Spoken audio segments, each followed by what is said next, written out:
The mission of Harvest Home is to bring farmers markets to low-income communities. That's what they do. That's what they're about.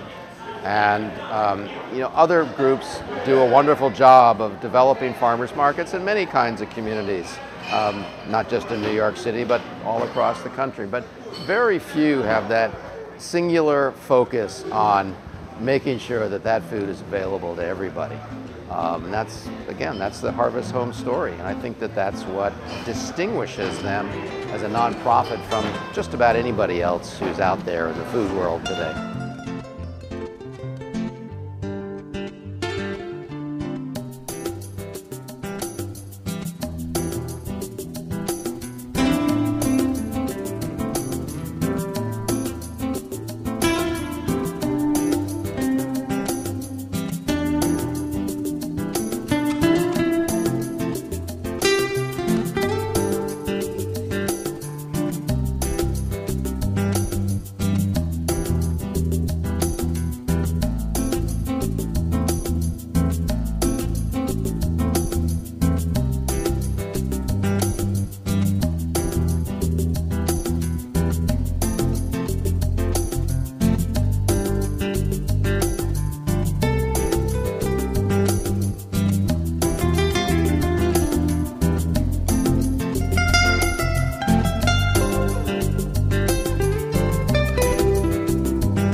Small, and I'm the board chair here at Harvest Home.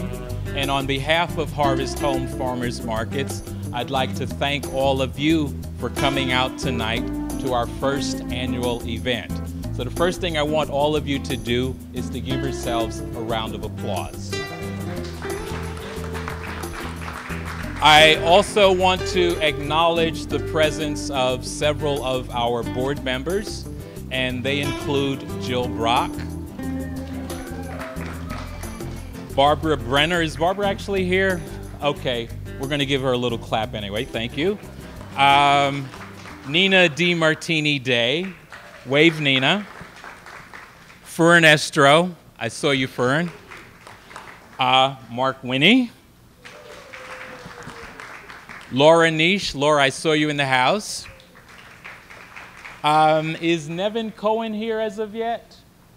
All right, we're looking for Nevin, our bicyclist. And we have to give Stan Sagner, who's in the back arranging our food, a very special round of applause. I also want to acknowledge the Harvest Home staff, which consists of our president and CEO, Maritza Owens. Nyla Rosario. Where's Nyla? Nyla's somewhere around. Also, Yolanda Gonzalez. And I'd like to acknowledge two volunteers, Beverly Blake and Trina Quagliario. In addition, we have a number of sponsors who are responsible for helping to make this event the wonderful event that it promises to be this evening.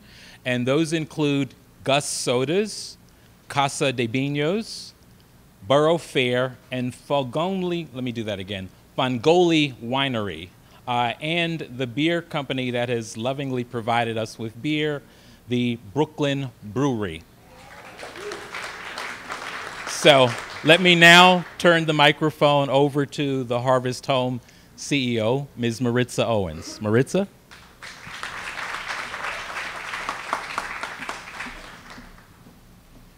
Once again, welcome to everyone. It's good to see all these familiar faces. Some of you know me for quite some time, even when Harvest Home was just me. And we didn't have as many markets as we do. But as you can see, I guess perseverance and, you know, persistence has gotten us to where we are today. I'd like to thank everyone that has supported us over the many years, even when, you know, the word sustainable was not yet coined, and we were trying to figure out whether or not what I was doing was even going to, you know, stand the tide of time. And everybody was saying, this is not doable, you know, it's not going to work. You know, farmers markets in low-income communities are not sustainable. You know, the farmers are not going to come, the people are not going to shop, and it's just not a model that will work. But here we are today, and everyone now is clamoring for farmers markets in low-income communities, and they've proven to be actually what we need to have happen now in order to make ourselves live healthier, reduce obesity, reduce chronic illness, you know, have an impact on our insurance and health economy, because we are now realizing that even our kids might not survive if we continue in the path that we have been for the years that we have been doing this. So I thank everyone who has been with me, starting with Mark. I mean, Mark has been there with me for the beginning. Mark was actually the person who, in 1993, was walking down the streets of the South Bronx. Can you picture a very fair white man with white hair at that time in the South Bronx, where buildings were being abandoned?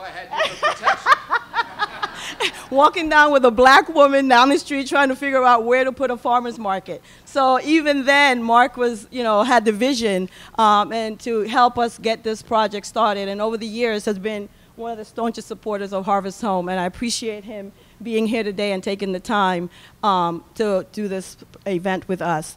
I'd also like to thank our board members. I mean, without our board, we would not be today where we are today. We have some very hard and committed board members, and Ken has already acknowledged them, and I want to thank them again. I think Stan has been, he's our newest board member, but he's been the hardest working board member that we've had so far. Nina, who's actually right under us, we now can run between each other's offices and compare notes, and she's always in our office trying to help us figure out what to do. Jill has been like, whenever I have a problem, that's who I call. You know, she's not only been a board member, she's been also my shoulder to cry on, or my, you know, my thinking through ideas and trying to figure out what are we going to do next. But I also, you know, everyone has been so wonderful and so supportive of the work that we're doing, and we're really pleased that, you know, we're at a point where we are now. This summer we'll be opening 20 farmers markets in 20 low-income communities. Last year our markets, with only 2 staff people, we redeemed over $100,000 in food stamps. That has been the support of what makes our markets work, because the people that we serve are people who have been denied access. The underpinning of the organization has been my philosophy that food should not be used as a measure for discriminating against people, that no matter where you are, you know, you should be able to have vine-ripened tomatoes regardless of whether you live in the South Bronx or whether you live in Soho. And I think that we have proven that we have been able to do that, and it is a sustainable model.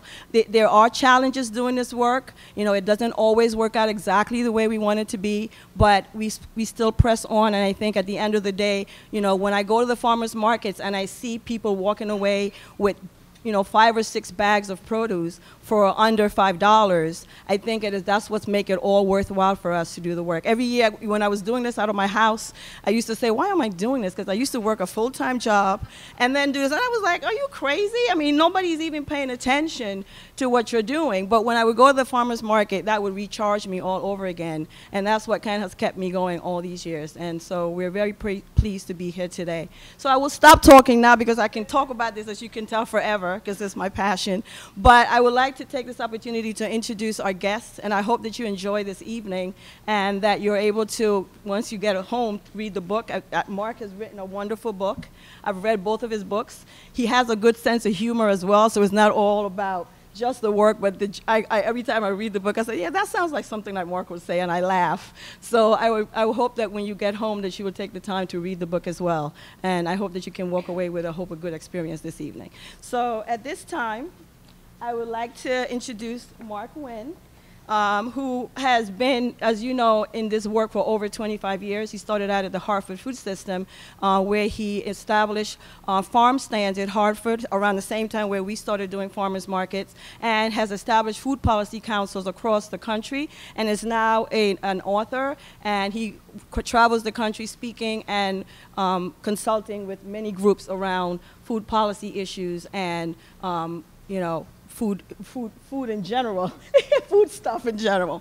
I am also very honored and pleased to have Mr. Hockenberry here, who I've never met, but I really appreciate you taking the time to come and spend this evening with us and lend your expertise to our program. And many people came because they know you and know of you and the work that you've done. So I appreciate you being here, and I look forward to us working together hopefully again in the future. So at this time, I would like to turn the program over to Mr. Hockenberry and John. So we're going to talk, Mark and I, about sort of the community level of fighting back against industrial agriculture, which I think, let's just, this be the first, probably not the last plug. But I think the Food Rebels, Guerrilla Gardeners, and Smart Cookin' Mamas, now that's a fine title, but the thing that interests me is fighting back in an age of industrial agriculture, because industrial agriculture surrounds us. It is partly the reason why America is so prosperous. It defines our culture in some ways. America's experience with industrial agriculture defined the 50s and then the 60s, and the rebellion against it defined the 80s and 90s. It has certainly transformed the 21st century, and in many ways the small scale and large scale kind of pushback against industrial agriculture involves almost every aspect of politics and every aspect of sort of community empowerment, and we're going to try hopefully to explore that tonight. We also want to have your questions be a part of this conversation. You know, whenever we go to book events at places like this, the audiences rarely have anything to say, never have questions. So we'll definitely leave a little, teeny bit of time, for that. Just in case. At the end, just in case. Yeah. Mark Winne, it seems to me, right in the headlines today is an example of one of the consequences of industrial agriculture on a global scale. Let's take it out of the community to begin with. The E. coli problem in Europe has shut down the distribution of produce all across the continent. 22 dead. They haven't even identified the strain here.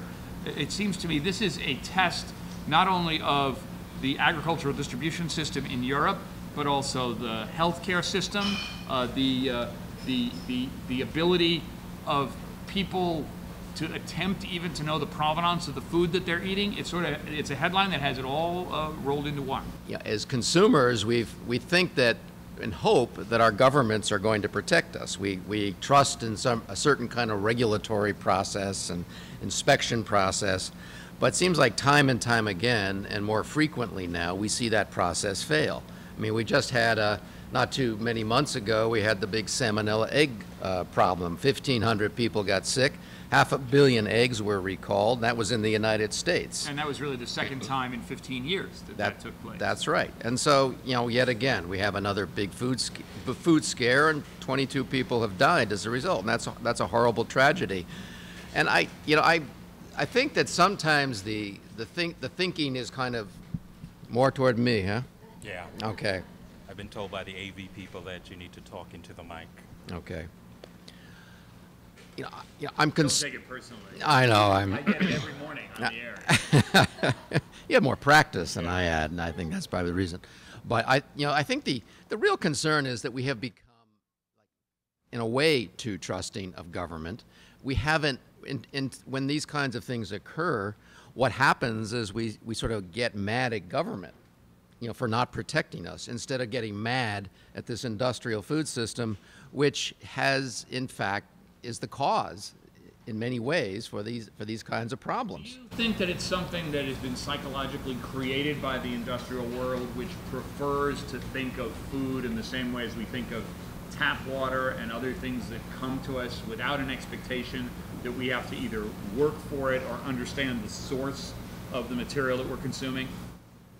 I think we've become so distant from nature, so distant from our water source, so distant from our food, that we don't have we have no other option but to trust this regulatory process. I mean, Egypt, Tunisia, other Middle Eastern countries, North African countries, households are spending upwards of 38% of their annual income on food.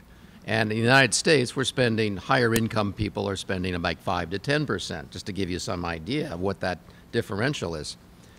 So, when commodity prices go up, which they have been going up because a certain amount where the demand has been increasing across the globe. We've had, episodes of drought. Climate change is certainly a part of the whole debate. Whenever this happens, we see this, this tendency toward political destabilization because people get hungry. They get scared. I mean, food is the thing that is going to, either contribute to stability, political stability, or political instability. So, we have to, this is, it's getting to the point now where I think, finally we may begin to actually take food more seriously. You look at the sort of perfect symmetry there. If you have the places in the world where industrial agriculture controls us to the point of complacency, as you described, perhaps the situation in the United States and Europe, we've given up our power to control our food supply to these institutions. In the developing world, it's just the reverse. The government may have the same connections to industrial agriculture that we do through our local markets, but all of the freedom, all of the sense of political empowerment goes out the window the moment there's a food riot. That's and right. so there's really no margin for error in any of this. Now, let me push back on your premise then, now that we've established it so nicely here. There's no way in the 21st century we're going to live in a world without some balance of industrial agricultural production, right, as well as the local empowerment that you describe so eloquently in all of your books. All right. Yeah. Now, here's the point where I mean, I will retreat here and there from my argument when I press too hard. Only a strategic retreat, however. Or if you're all by yourself in the South Bronx. That's right, if I'm right. ganged, Yeah. right.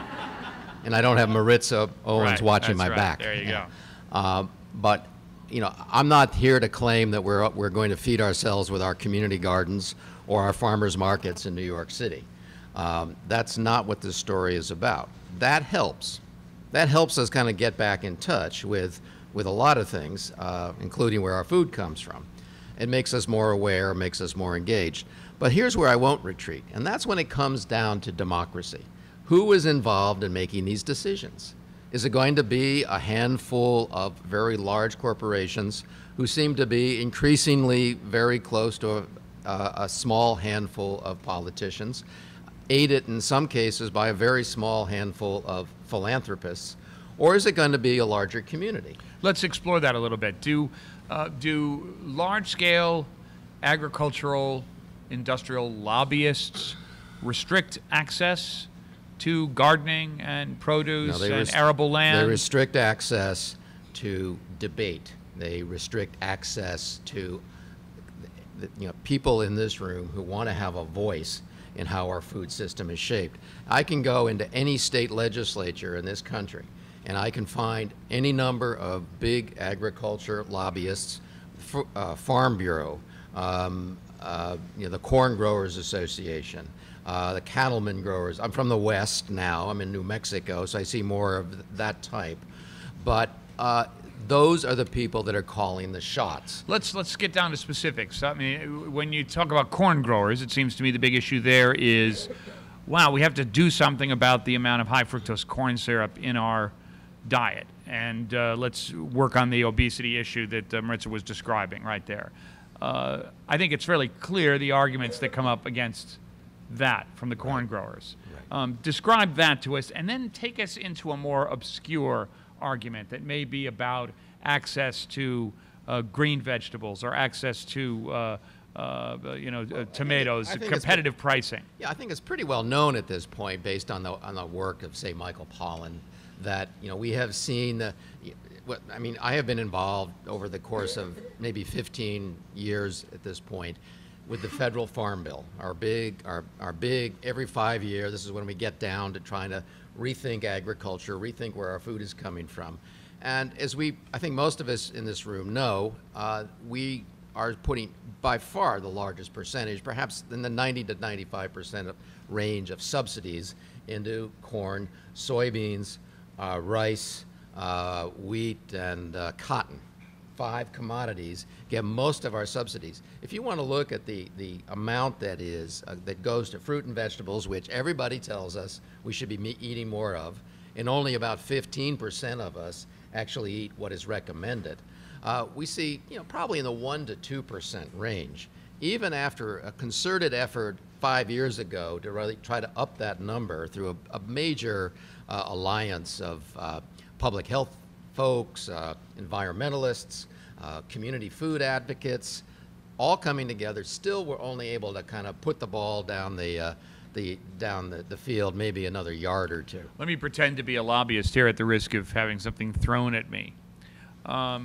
Wheat, you know, you harvest it, sits in an elevator, it's easy to store, can be refined into various kinds of products, made into flour, whole wheat flour, all kinds of corn the same way, rice the same way, cotton. Cucumbers are perishable. How do we subsidize cucumbers on a mass scale without getting just a whole lot of rotten cucumbers?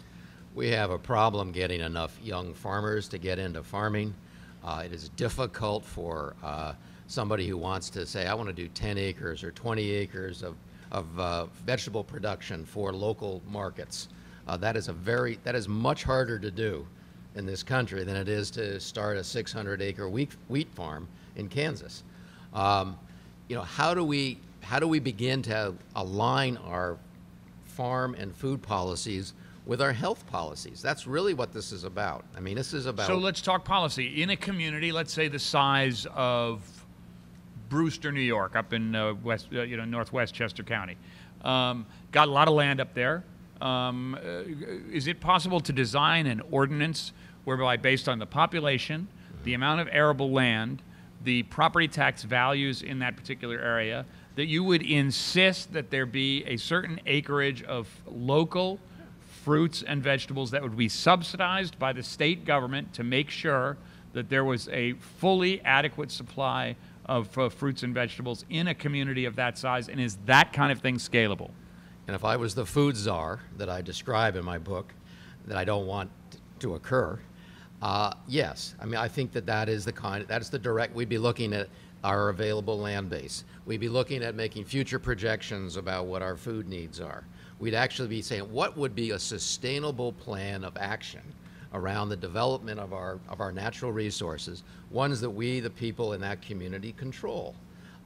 What kind of zoning do we need to make that happen? How do we make sure that water is available? What other infrastructure is necessary to produce, process, hold, distribute, sell food? You know, that's the kind of planning that actually is starting to take place. I mean, you have it now in New York City. New York City is probably out there, along with Seattle. I mean, New York is becoming like Berkeley in terms of the way it's thinking about food, and looking ahead. Berkeley California became like New York. Okay, all right. Before New York became like Berkeley. Let's just get that straight. That's part of scripture. Yeah, that's right. That's right. Anyway, that's great to hear. Yeah, no, it is. You have Christine Quinn, the Speaker of the City Council, came up with 59 initiatives in her Food Works plan. That's I think it's about 37 short of the 98 theses that Martin Luther put up on the Wittenberg Chapel Cathedral. Diet of worms, not a terribly appetizing document. But yeah, that's right. It was. Yeah. That's what it was. The worms are part of the livestock. Well, there you go. Yeah. I told him, I said, what I'm really hoping he'll do is an impromptu kind of compost bucket here in front of the audience. We're getting close to that all of a sudden. Let's talk, we'll get back to policy, and we'll get back to these kinds of initiatives, and I urge you to be as wonky as you can be here, because I think this is really important stuff. But you travel a lot to so many communities where the benefits of local agriculture are suddenly being enjoyed by people, and whether it's people who are coming to it, in a couple of seasons, or who have been benefiting from it for decades, and maybe kids are starting to grow up with the idea that there's a local farm. Give me some stories of some of the communities you've visited where you can really see it on the faces. Well, let me tell you about Cleveland, Ohio. I mean, it's a kind of, I don't know if people have been to Cleveland recently, or if you've been there, if you were there 20 years ago, you'll know that it's not really a pretty place. It's really struggling. There was a story in the paper today about one of the clinics related to the Cleveland Clinic that are closing down, unfortunately. They've lost 500,000 people just in the last 20 years. So there's a tremendous amount of vacant land, demolition of housing, abandoned housing, vacant land, etc. Well, they've been very aggressive in terms of trying to get this land into food production. Interestingly, I mean, most cities would probably be looking for, how do we get another Subaru plant, in the middle of Cleveland? Cleveland's looking about how do they become the food capital of the upper Midwest. And I write a story about this crazy, my prototypical guerrilla gardener, Maurice Small, who, he's a 45, 50-year-old African-American gentleman who said to me at the course of the interview that, I got tired as an adult looking at the same empty land, the same vacant land that I was looking at as a child growing up in Cleveland's housing projects. And this guy just said, I'm not going to take it anymore. And he got up and he started mobilizing people in that community, his neighbors, neighborhood folks, so that they could actually start to do more food production on this vacant land. Today in Cleveland, you have hundreds and hundreds of community garden sites. You actually have community gardens and even urban farms of an acre or more that are actually producing food for major institutions like the Case Western Reserve University or Oberlin College. Or even the Shishi restaurants downtown. That's right. He's doing that. That's part of it. But here's the other part of the story. The other part is that the city of Cleveland, through its municipal policies, decided to back up this kind of revitalization, this sort of food-centric revitalization of the city by rethinking their entire zoning ordinances so that they would now give protection to new community gardens and these larger scaled up community gardens, which are now urban farms. And when you say protection, you mean something besides scarecrows. Yeah, I mean, they had many stories of the land that somebody had been gardening for a while, and then a developer comes along, decides he needs a new parking lot to go along with a few houses that have been renovated. That's the kind of protection they're looking at, but it also provides an incentive for more people to use that land, in a legal way, not just in the sort of guerrilla gardener, we're going to take it over fashion. And at the same time, they provided money from their economic development fund to be able to support the development of these kinds of urban food enterprises. And then they went even further. They said, well, geez, Cleveland is spending millions and millions of dollars every year buying food for its public institutions, the schools, the hospitals, prisons, and so forth. Let's give an advantage, a preference to food that's produced locally by paying a little bit more, anywhere from 1% to 10%. And they're also saying we want that food to be grown locally, but we also want it to be grown sustainably. So they're saying, we'll give you more if it's sustainable and more if it's local. How do you determine what's sustainable on that scale? Because, I mean, how many garden here in this audience? How many people actually garden?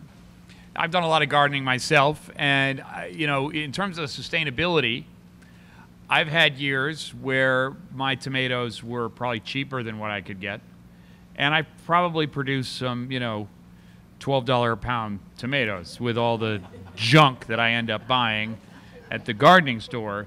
It's sometimes difficult for local communities on a small scale to do things both cost effectively and sustainably, right, without a lot of sort of easy, quick fix fertilizer tools and tricks of the trade. Well, that's true, but I think gardening isn't the easiest thing in the world. I mean, I've been at it for 35 years. It requires a lot of persistence. I think I finally got it down, but even then, the weather and the pests can defeat you in 24 hours. But this isn't necessarily about any one gardener growing enough food to feed him or herself or his neighbors. It's about trying to provide enough incentive and enough background noise, if you will, in order to encourage more of us to become engaged.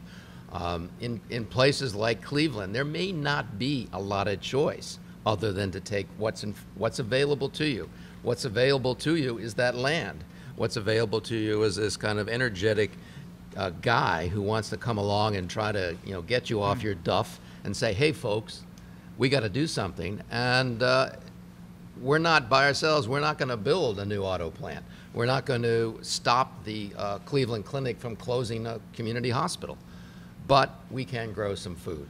So and from that, I think, it's literally planting seeds, but I think it's also planting some other symbolic seeds which take you a lot further down the road toward community revitalization. Let's talk about what kinds of consequences come from that empowerment, but let's digress for a moment. Would you say that, and this is a possibly provocative premise, or maybe everyone will agree with me, do you think Whole Foods has done to fresh produce what Kraft did to cheese by making Velveeta back in the 1950s? They've turned it into a kind of commodified food pornography, but it's essentially the same problem, the same issue. You don't know where those tomatoes came from, but boy, are they beautiful. I think I got my mixed feelings about Whole Foods. I shop, my wife and I might shop there once every other month when we have a little extra money left over from our paycheck. And we can't find good olives anywhere else. But and I know at the same time Whole Foods has actually made a commitment to supporting more local farmers. I see it in my home in Santa Fe. They're out there making investments in a number of small farmers to get a little bit bigger, improve their operations so they can produce a more reliable and more predictable product, keeping them organic. Yet, I'm not here to defend Whole Foods. I'm not here to, crucify them either. But I think that there's a role for them to play. Now, here again, I'll go back to my point. Let's not let them off the hook. Let's not let any of the larger agri corporations off the hook. Let's keep asking questions. Let's keep pressing them. The other day, Whole Foods said, well, we're a little bit squishy about genetically modified food. We're not, a lot of our processed products, we have no way of knowing if they have been made with genetically modified wheat or soybeans or corn. So I think that's where we have to push back. Let's talk about and again, it's the consequences of that empowerment. Do you find, and we'll stick with the fresh produce for a moment, I want to get into the processed food in just a second. Do you find that there are companies that if suitably empowered consumers come in and say, look, I know tomatoes and this isn't blah, blah, blah, or I know local, blah, blah, and what about those cucumbers that we're getting down the block? Do companies and grocery stores of the scale of a Whole Foods respond if enough people come in with that kind of a level of expertise? They do. And this whole campaign, this economic development assistance that they're providing to farmers is very much a function of consumers saying, this is what we want you to do. Have they gone far enough? No. But are they starting to do something that makes a difference? Yes, they are. I'm still concerned about the fact that they think that labor unions are a four-letter word. I'm concerned that they're a little bit, that labeling isn't necessarily the first thing on their mind, so that we actually know what's in the product. But I do think that this is the kind of community and consumer activism that really has to kind of has to be transformed also into more of a citizen kind of activism. A food citizenship is required as much as good consumer action. And it's straight ahead radicalism. And getting back to the sort of what Berkeley learned from New York and then New York learned from Berkeley. Allen Ginsberg once said, "Beware the marginally lefty, for they know everything." So it's sometimes hard to convince the Whole Foods that labor unions are actually legit because they are just sort of, hey, we're on the side of good, so we don't need those unions. Yeah, I tell a story about Walmart, how they have they're greening themselves up, daily. They have another announcement about how green they are, greener than thou. And I found that I was in a little county just south of Albuquerque interviewing a food stamp director in this county, and he was like perplexed that there was such an increase in the number of people applying for food stamps. He was perplexed because the official unemployment rate in that county was like 1 or 2%, which is virtually full employment. Well, he then realized that the two largest employers in that county were two Walmart super regional centers, whose wages of their employees were so low that most of them qualified for food stamps. Now, how do we begin to me, holding Walmart accountable is not just about whether or not they get more local and organic food on their shelves. It's about how they treat their employees so that their employees can afford to buy the food that is sold on their shelves, and that we, the taxpayers, don't have to subsidize the nation's largest retailer. Of course, on the scale of Walmart, they view it as hey, this is a great partnership. You work for us, get on food stamps. Look at that. That is it, and the partnership is taking on a new form, one that I find a little bit scary. Walmart and other large food corporations are making friends, I'd say bedfellows, with some of the larger charities, food charities in this country, particularly the ones that are the food advocates, the ones that are in Washington advocating for the food stamp program. Pepsi and Coke have made very large donations to groups like Save the Children, which then in turn backed away from an entire campaign to try to impose taxes on soda as a way to reduce obesity. So I find this process beginning to look a little bit like terrorists who use women and children as shields. It's a little bit like food corporations using the charities as shields as they begin to continue their advance. All right, 3 more questions from me, and then you guys have some thoughts in your minds. Get your hands up. I'll call on you, and I'll repeat the question. So if you can't hear what the audience member is saying, I'll repeat it back. Do you find that on the local level, food stamp administrators are really interested in high levels of nutrition and local agriculture? I mean, Maritza talked so eloquently about the $100,000 worth of food stamps from the local markets here last year. It seems to me like a great milestone, but I wonder if that's replicatable around the country. Well, food stamp program. 43 million Americans are on the food stamp program right now. It's by far the biggest number we've ever had. It just keeps going up and up every month as a function of the continuing recession. And of course, the debate, as you probably know in New York City, is around how healthy is the food that food stamp recipients buy. Can we maybe incentivize people to buy healthier food, disincentivize them to buy, not buy the soda and other things? And this is a debate. Now, I think the average food stamp county director is so overwhelmed in trying to keep up with this, this horrendous barrage of applications that they don't have time to think, or perhaps they don't even have the influence to be able to make a change in how recipients use their food stamps. So, nutrition has taken and healthy food has taken a real back seat in the entire food stamp program, and I think it's been really unfortunate.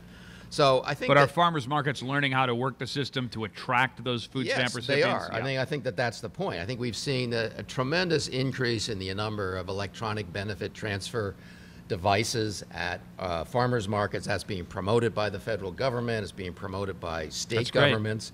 So that I don't know how many. I think it's probably we have the last count we had of farmers markets in this country from the last season, 2010, was about 6,200.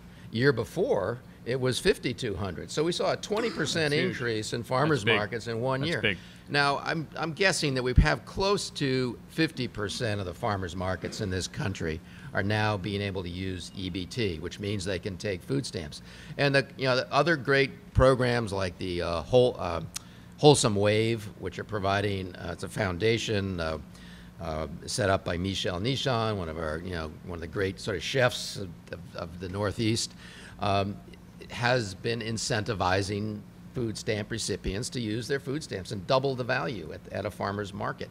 So there's all that. That's where a lot of energy is right now, and it's very exciting. But at the same time, as far as national policy goes, I think we're at somewhere around $70 billion of food stamps are being used every year now in the United States because of the demand, the need.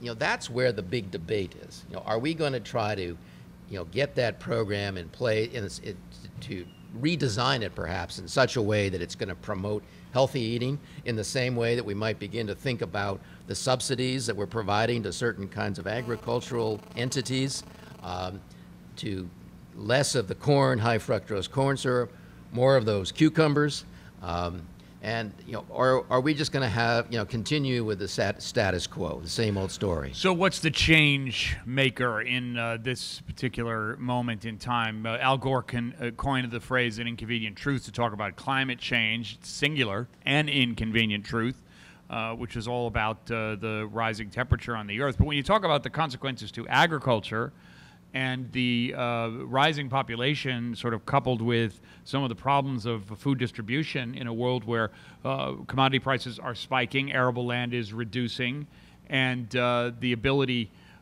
for people to afford a basic diet is eroding. I told you I'd give you a question. I bet there's a copy of the book here in this bookstore, The Jungle by Upton Sinclair, which in a single novel transformed America's view of its food system and brought on the entire regulatory regime that maybe has become a little outmoded in our time, but certainly changed the way things happened at the turn of the century. Do you think this is an Upton Sinclair moment that's going to possibly force people to think seriously about inefficiency of meat production, the health effects of high fructose corn syrup, the dominance of corporate agriculture? Yeah, I have never, and I'm sure you and I'm sure the people in this room have never seen as much food awareness, as food consciousness, whatever term we want to use, now as we've seen any other time in the history of this country, perhaps since the publication of that novel or that piece of work. I think that this could in fact be that moment. We have come to the point now where we understand very well the connection between diet and health. We understand very well that there has to be a need to provide for the public safety through an adequate regulatory and inspection process. But at the same time, we can't get comfortable with the rhetorical claim that so much of the food industry makes, which is, or the question they ask, which is, who is going to feed a hungry world? And their answer to that question is, well, of course, it'll be them, because they are the only ones that have the know-how. They are the only ones that have the technology. And if we, the people, just kind of get out of the way, and if we're quiet, then they are going to take care of us. That's where I get real nervous, because I think the answer to most of our food problems, not just in this country, in the world, are not with more technology, but it's with more democracy. Get your hands up. We've got time for some questions. Question right over here. I know you heard that. Let me just repeat it for everyone. What's the situation on dairy farms, and what's the importance of humane treatment of the animals as a condition for improving the quality of the product coming out of dairy farms? Well, I mean, I think I was in Connecticut for 25 years. I got to know some wonderful dairy farmers who, the big ones, had 300 to 500 head of dairy animals. And then I went to New Mexico, where the average herd size is more in the 5,000 range. They are it's the 7th largest dairy producing state in the country. We have they operate in confined feeding animal operations, CAFOs. They use antibiotics. They use bovine growth hormones. Excuse me. That's right. They will say, and I've interviewed many of those farmers in New Mexico, they will say that they care as much about their cows as those farmers in Connecticut will say they care about their cows. And I sort of believe them at a certain level. But when you see what their practices are, you really can't believe that. you can't trust what's going on. They're exploiting their animals. They're exploiting the workers who are on those farms, and they are dumping a tremendous amount of pollution into the groundwater. 2/3 of our farms in the state of New Mexico are not in compliance with groundwater contamination levels. Now, yeah, they're mistreating their animals, but they're mistreating everything. And they'll tell you that, you know, their livelihood depends on the welfare and the happiness of that animal. But that animal is in and out of that farm in about 2 years. The largest source of meat for the largest where most of your spent dairy cows go when they've used them up, they go to the slaughterhouse and they end up at McDonald's, or sometimes they end up in the school lunch program. You know, that's where they end up, and that's the process. It's a factory form of agriculture. So when we say we're talking about factory farming, we're talking about removing all kind of personal connection, all that intimacy, all that sort of that kind of compassion that creates a bridge between us and the animal, a bridge between us and nature, and we brought it right down to an assembly line form of food production. Read my chapter in my book called The Farmer's Cow. It's about a brand, actually a brand, that was created by 6 dairy farmers in Connecticut. And they got together and they said, we can't make a living anymore selling into the commodity market. We're getting killed. We'll be out of business. If we don't capture more value from our product, you know, we're done. Now, they do a very interesting thing. They bring thousands of people onto their farm every year. Then they go out to farmers markets and fairs, and they are educating the consumer about their operations, and they are building consumer loyalty at the same time. Now, there's a part of farming that is a little bit ugly, and just nothing you're going to do to make a manure pit pretty. And there's a lot that goes on that, you know, in terms of death and life and death, that isn't going to be pretty either. But they manage to present that to the people who are willing to come to the farm and experience that. And you come away from that experience really getting it and really appreciating what they're doing to make a living, to be responsible farmers, and how to, you know, maintain and care for the welfare of their animals. So it's a two-way street, as I think is what I'm saying. It's sort of the consumer saying, hey, I got to get more involved in this. I got to understand this more than I might just understand from reading a book. At the same time that the farmer has to take responsibility for educating the consumer.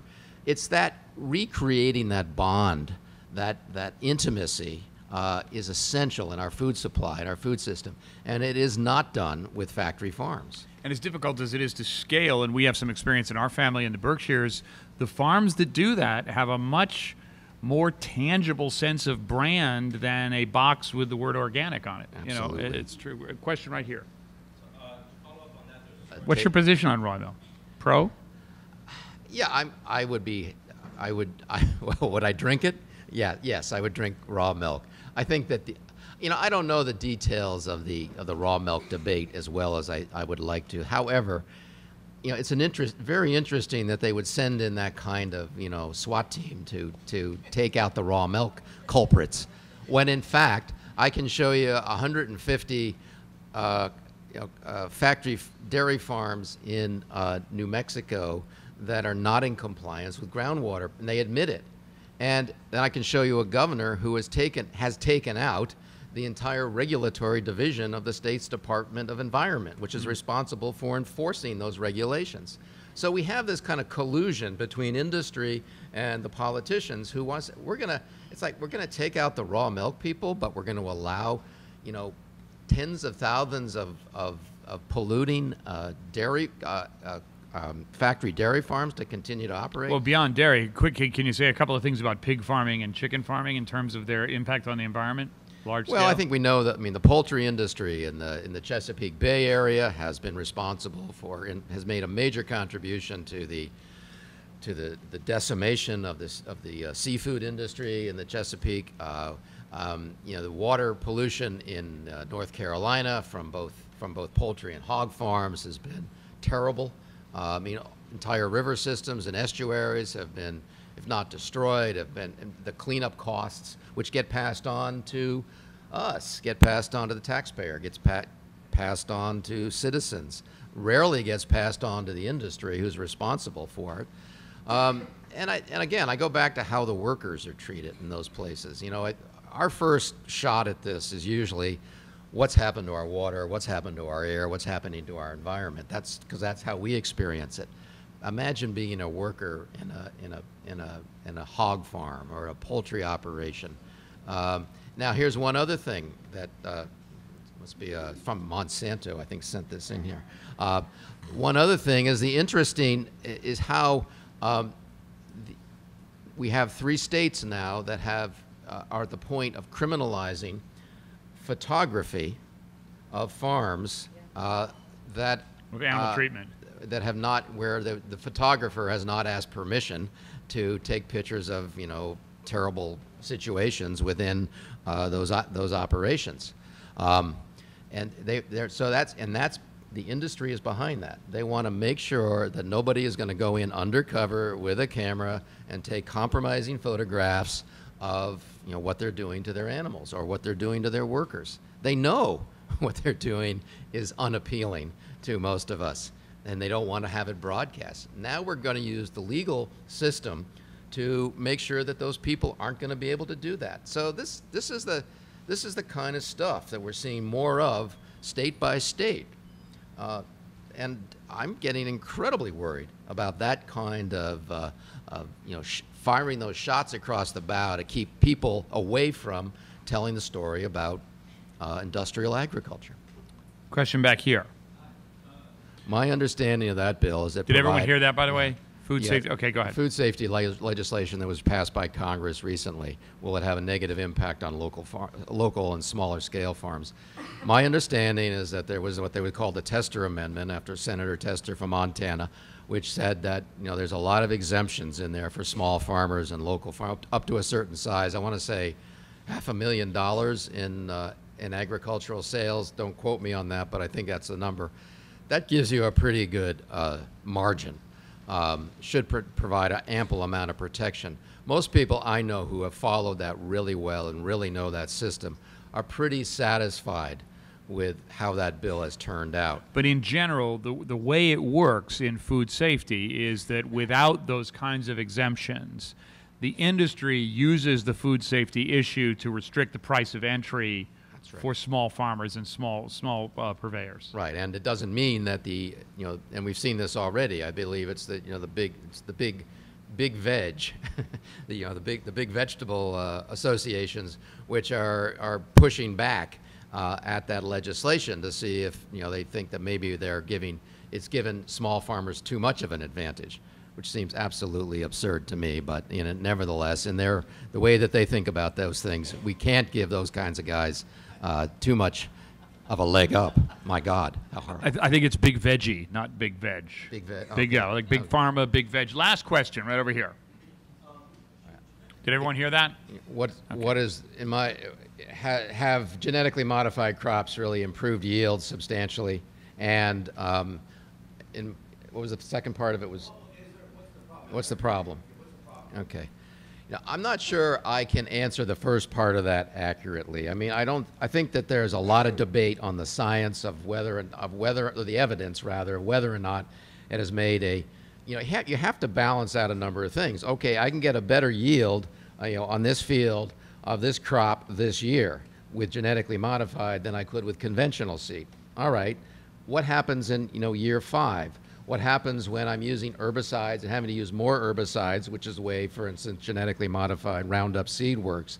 It allows me to use this herbicide without actually damaging the crop itself. Do we know what the cumulative impact is of that? What about contamination spreading to other farms, other neighboring farms? Again, we see this in the legislatures across the country where groups have brought forward bills to try to protect property owners who are adjoining farms that are using genetically modified crops. And every time those bills are brought forward, they get killed by the industry. Why, if you have that much trust in your product, in GMOs, why would you feel the need to squash a reasonable bill that's just simply there to protect the property of an adjoining owner? Now, here again is, I'm going to try, I'm not always consistent, but I try to be consistent on this point, which is, I don't think anybody in the whole GMO world, including the government, has asked us for permission about whether or not we want to have these crops out there. You know, we haven't been, you know, the educated layperson hasn't been brought to the table and presented the evidence and brought into a discussion about this, the way that they have to a greater degree in the European Union. Europe, yep. We have been left out of the debate. I mean, we're basically, you know, treated the way that they raise mushrooms. You know, we're kept in the dark and we're fed bullshit. And you know, this is pretty much the way that, you know, it's the lack of democracy, the lack of food democracy in our country, which is perhaps the single biggest obstacle that we face. You know, we just don't have the opportunity to say, geez, is this good or not? Now here's one more. I have a story about Boulder, Colorado in my book, where I talk about how Boulder had been almost forced to take genetically modified sugar beet seeds on publicly owned land. Make the story real short. The request was denied. They weren't able to do it. Then the farmers came back to the county and said, you all are anti-farmer. You're going to kill our livelihoods. You aren't, you know, you just don't, you're just a bunch of urban aesthetes. You know, that was the term they used. Urban, I can't even say it well. I can't say that word. I can't get my lips around that word aesthete very well, but that's what they said. And I'm not sure how it came out when the Farm Bureau said it, but it must have been interesting. And what we found is that Monsanto had basically eliminated the production of conventional sugar beet seed. Those farmers only had one choice if they wanted to go into sugar beet production, which is in fact a pretty profitable commodity, which was to use genetically modified seed. That was it. They had no choice. It was Monsanto's fault. It wasn't the community's fault that said it didn't want genetically modified seed, and it wasn't even the farmer's fault. All right, and with that impassioned plea for transparency, democracy, and empowerment for all food consumers around the world, I want to thank Mark Winne. Thank you. I also want to thank everyone here from Harvest Home. My connection to this organization is Stan Sagner, and I urge you to enjoy the food that he and his team have prepared tonight. There's still some of it left. Stan is one of the nicest people, and it is a great mystery to all of us how exactly it came to pass that he was permitted to live on our planet. He is the nicest guy in the world. You are loved. You are so lucky to have him on your board. And thank you, John, for taking the time to be here and do this. My pleasure. But and your voice. Your voice is far better than mine, I'll no doubt. But I also want to thank Maritza. You know, she said, we go back to 1993. Yes, she invited me to go to the South Bronx and start a farmer's market, which I thought was the dumbest idea I'd ever heard of in my life. And I have never, you know, I was gonna say something like, I've never admired a woman so much, but I realized my wife is here. So that was really a stupid thing to even think. But I have never seen anybody as tough and as committed and as passionate about this idea of making sure that all this good local food, farmers markets, all this stuff that we've come to love and adore is available to everybody. So I really hope that you, in many ways, support Harvest Home, shop at those farmers markets, you know, give them a buck, buy a book, whatever. But she's a great lady, and it's a great organization, and I'm proud to be a part of it. Great. I've been concerned for a long time that you know, we haven't been able to make all of this good, healthy food, locally produced in many cases, available to everybody in this country.